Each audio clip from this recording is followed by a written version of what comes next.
you might even have one of these little guys sitting on your shelf right now. But Labubu didn't just, magically appear in a toy store. Her journey began somewhere way more enchanting, inside the pages of a storybook. So to really get Labubu, we have to go back to the very beginning. We need to get inside the mind of her creator, because this isn't just a toy, right? It's a piece of art that somehow found its way into our hands. Labubu was actually born from the imagination of Kasing Lung.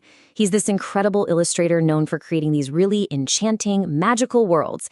And here's the kicker. She wasn't designed to be a toy at all. Nope.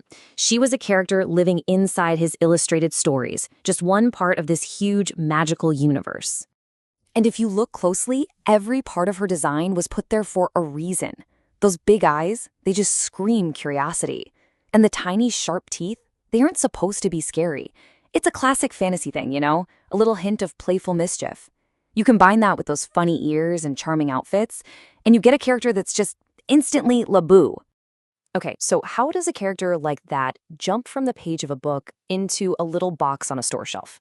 Well, that took a really important collaboration, one that would turn a personal piece of art into a massive commercial phenomenon.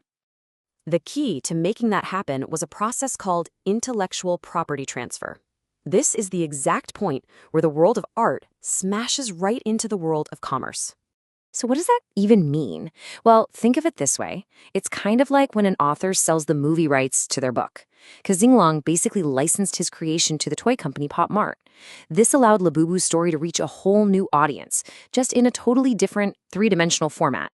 And wow, did she resonate. Labubu's success was no accident. It was basically a perfect storm of clever marketing, a one-of-a-kind design, and just, modern consumer culture. So let's break down how this whole craze actually got started. Labubu's insane popularity really stands on three main pillars. Now, each one is pretty powerful on its own, but when you put them all together, you get a full-blown cultural sensation. First up, the psychology of the blind box. Not knowing which Labubu you're going to get turns every single purchase into this thrilling little event. It's not just buying a toy. It's like opening a treasure chest. And that feeling, it's what fuels that desire to collect them all. Second, social media took that personal thrill and turned it into a public spectacle. The explosion of unboxing videos on platforms like YouTube created something incredibly powerful, a feedback loop. This visualizes it perfectly. It's a digital chain reaction. One person shares their excitement online, which inspires 10 more people to do it, and they inspire 100 more. The wave of hype just builds on itself way, way faster than any old-school ad ever could. So ultimately, when you step back and look at it, Labubu's success gives us a blueprint for how modern collecting works. The formula is crystal clear. Start with a compelling artistic vision, mix it with the addictive psychology of surprise, and then amplify it all through the engine of social media. Now let's circle back to her look for a second. Some people might see Labubu and think she's a little strange, and that's fair. But it's so important to understand the artistic difference between strange and scary. Labubu is firmly on the strange side. She's a fantasy character, designed to look unique and different, not dangerous. Her whole design is inspired by a story, not created to frighten you. That strangeness is where all the magic is. It's what tells you she belongs to a fantasy world. So far, we've been analyzing the global phenomenon, but now I want to bring it all the way back to the personal. If you have a Labubu, go ahead and pick it up. We're about to shift from a wide view to a close-up. First things first, just a simple observation. What color is she? The huge variety in the color palettes is one of the first things that makes each new series feel so fresh and collectible. And now look at her expression.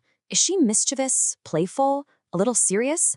The subtle shifts in her face give each figure a distinct personality, almost inviting you to interpret her mood.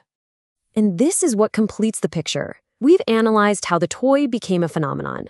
But that story isn't finished until we add the personal narratives created by every single collector.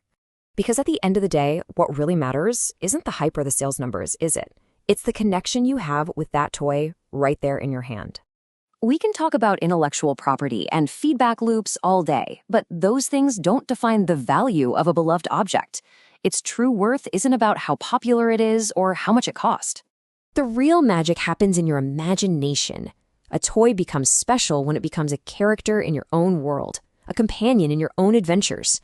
This is where you take over as the storyteller. Does your Labubu go on secret missions at night?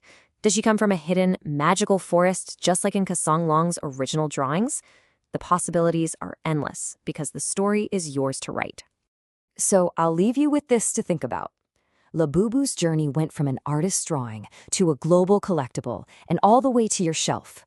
What is your Labubu's magical journey? Her story began with an artist, but it continues with you.